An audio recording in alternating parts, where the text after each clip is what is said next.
अजित पवारांच्या विमान अपघाताच्या दुर्घटनेला 1 महिना पूर्ण. अपघातासंदर्भातील प्राथमिक तपास अहवाल आज समोर येण्याची दाट शक्यता.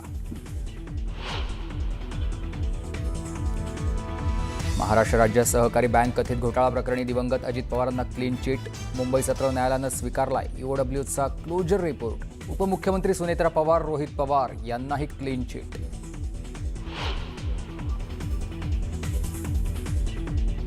हिंदी सक्तीचा अहवाल आम्ही स्वीकारला होता, पण त्याच्या अंमलबजावणीसाठी नेमलेल्या समितीची एकही बैठक झाली नाही. त्याआधीच सरकार पाडलं. उद्धव ठाकरेंचा मुख्यमंत्री फडणवीसांवर पलटवार. आयएएस अधिकारी एम देवेंद्र सिंग यांचं निलंबन. तालिका अध्यक्ष दिलीप लांडेंनी दिले होते आदेश. पंकजा मुंडेंच्या ब्रीफिंगसाठी न आल्यानं मोठी कारवाई. कांद्याला भाव नसल्यानं राज्यातील शेतकरी नाराज. कांदा उत्पादक शेतकऱ्यांबाबत तात्काळ बैठक बोलाव. नाशिकमधील विश्व मराठी साहित्य संमेलनात मुख्यमंत्र्यांचं आश्वासन. लाडकी बहीण योजनेमुळे इतर खात्यांवर अन्याय, मात्र तरीही योजना बंद करणार नाही. वनमंत्री गणेश नाईकांचं विधान परिषदेत वक्तव्य. भारतानं जगाला ग्रोथ इंजिन बनवलं. जगभरातील देश भारताशी ट्रेड डील करण्यासाठी पुढे येतात. नेटवर्क 18 रायझिंग भारत समिटमध्ये पंतप्रधान मोदींचं विधान.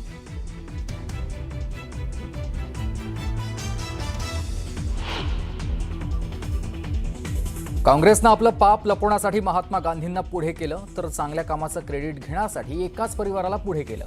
पंतप्रधान मोदींचा गांधी कुटुंबावर हल्लाबोल.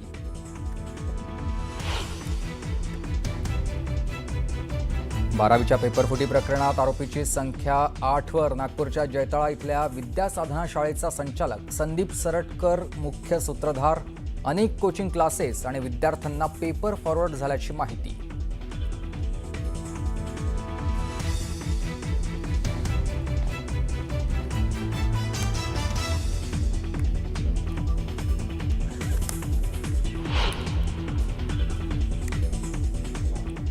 नमस्कार, मी सुमित शंकर सावंत आणि तुम्ही पाहताय न्यूज 18 मराठी.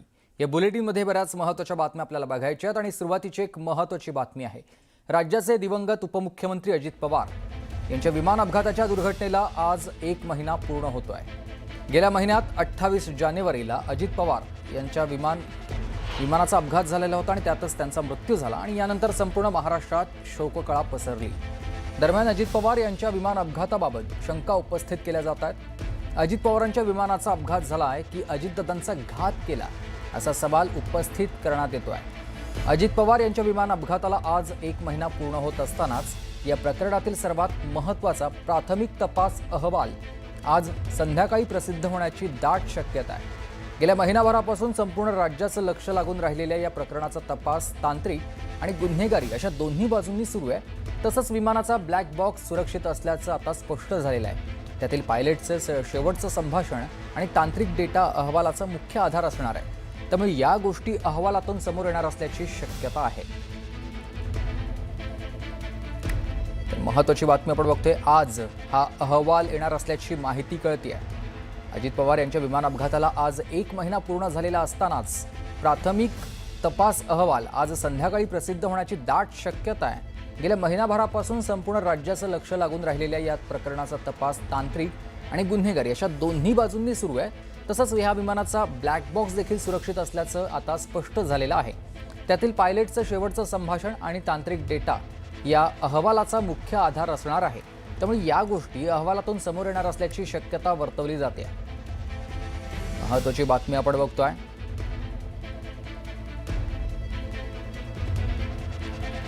तर राज्याचे दिवंगत उपमुख्यमंत्री अजित पवार यांच्या विमान अपघाताच्या दुर्घटनेला आज 1 महिना पूर्ण होतोय आणि गेल्या महिन्यात 28 जानेवारीला अजित पवार यांचा विमान अपघातामध्ये मृत्यू झाला.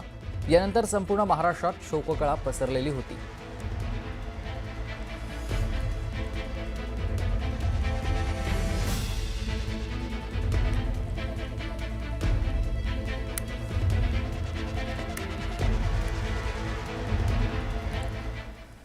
दरम्यान अजित पवारांच्या विमान अपघाताला आता 1 महिना पूर्ण झालेला आहे. रोहित पवारांनी अजित पवारांसाठी एक भावनिक ट्विट केलंय. घडलेलं सर्व एक वाईट स्वप्न होतं किंवा वाटतंय असं रोहित पवार यांचं या ट्विटमध्ये म्हणणं आहे.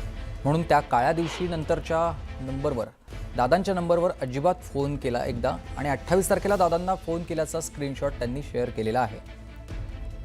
रोहित पवार यांचं हे ट्विट, या ट्विटमध्ये त्यांनी एक फोटो ट्विट केलाय.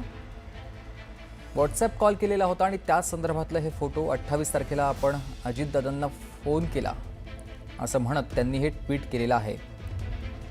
घडलेलं सर्व वाईट स्वप्न वाटत असल्याचं देखील रोहित पवार यांनी म्हटलंय. आज 1 महिना पूर्ण झाला आहे अजितदादा यांच्या विमान अपघाताला.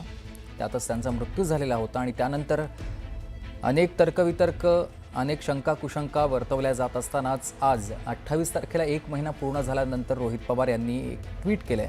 अजित पवारांच्या विमान अपघाताला आज 1 महिना पूर्ण झालेला असताना या ट्विटमध्ये त्यांनी आपण अजितदादांना 28 तारखेला केलेल्या फोनचा हा ट्विट केलेला आहे स्क्रीनशॉट.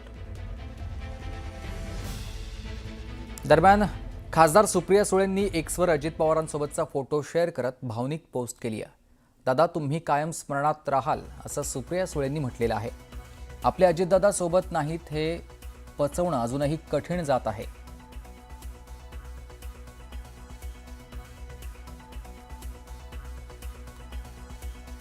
असं ट्विट करत सुप्रिया सुळे यांनी भावनिक पोस्ट केली आहे. या सगळ्या संदर्भात माझे सहकारी जितेंद्र आपल्यासोबत जोडले गेलेत सविस्तर माहिती देण्यासाठी. जितेंद्र, आज 1 महिना पूर्ण झालाय, संध्याकाळी क्लोजर रिपोर्ट देखील येण्याची शक्यता आहे आणि अशामध्येच रोहित पवार आणि सुप्रिया सुळेंनी ट्विट केलंय.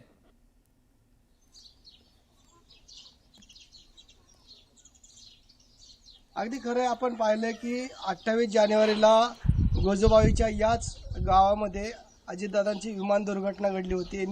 मी आता त्या गोजोबावीच्या गावामध्ये आहे. सर्व ग्रामस्थ माझ्या पाठीमागं हे सर्व ग्रामस्थ आहेत गोजोबावीचे.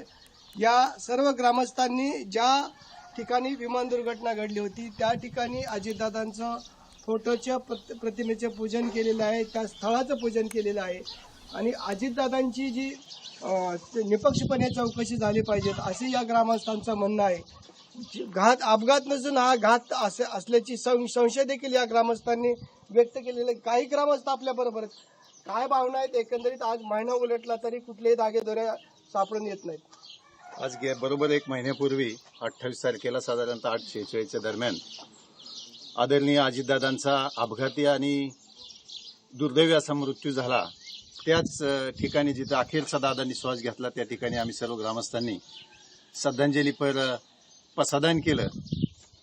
आमच्या सर्व ग्रामस्थांच्या वतीनं शासनाला विनंती आहे की या विमानतळाचं नाव लोकनेते आदरणीय अजितदादा पवार असं व्हावं आणि जो दादांच्या घात अपघात जे चाललेलं आहे तर तो जो तपास आहे, तपास यंत्रणा आणि सरकारला आमच्या सगळ्याच्या वतीने नम्र असं आव्हान आहे की तो तपास निपक्षपातीपणाने आणि योग्य दिशेने व्हावा अशी आमच्या सर्वांच्या वतीने अपेक्षा. निपक्षपणे तपास झाला पाहिजे. ग्रामस्थ आहेत. मला सांगा, हे विमान पश्चिमेकडून पूर्वेकडे यायला पाहिजे होतं, पण आपण बघितलं की हे विमानाने दक्षिणेकडून डायरेक्ट पूर्वेकडे झेप घेतली आणि हे विमान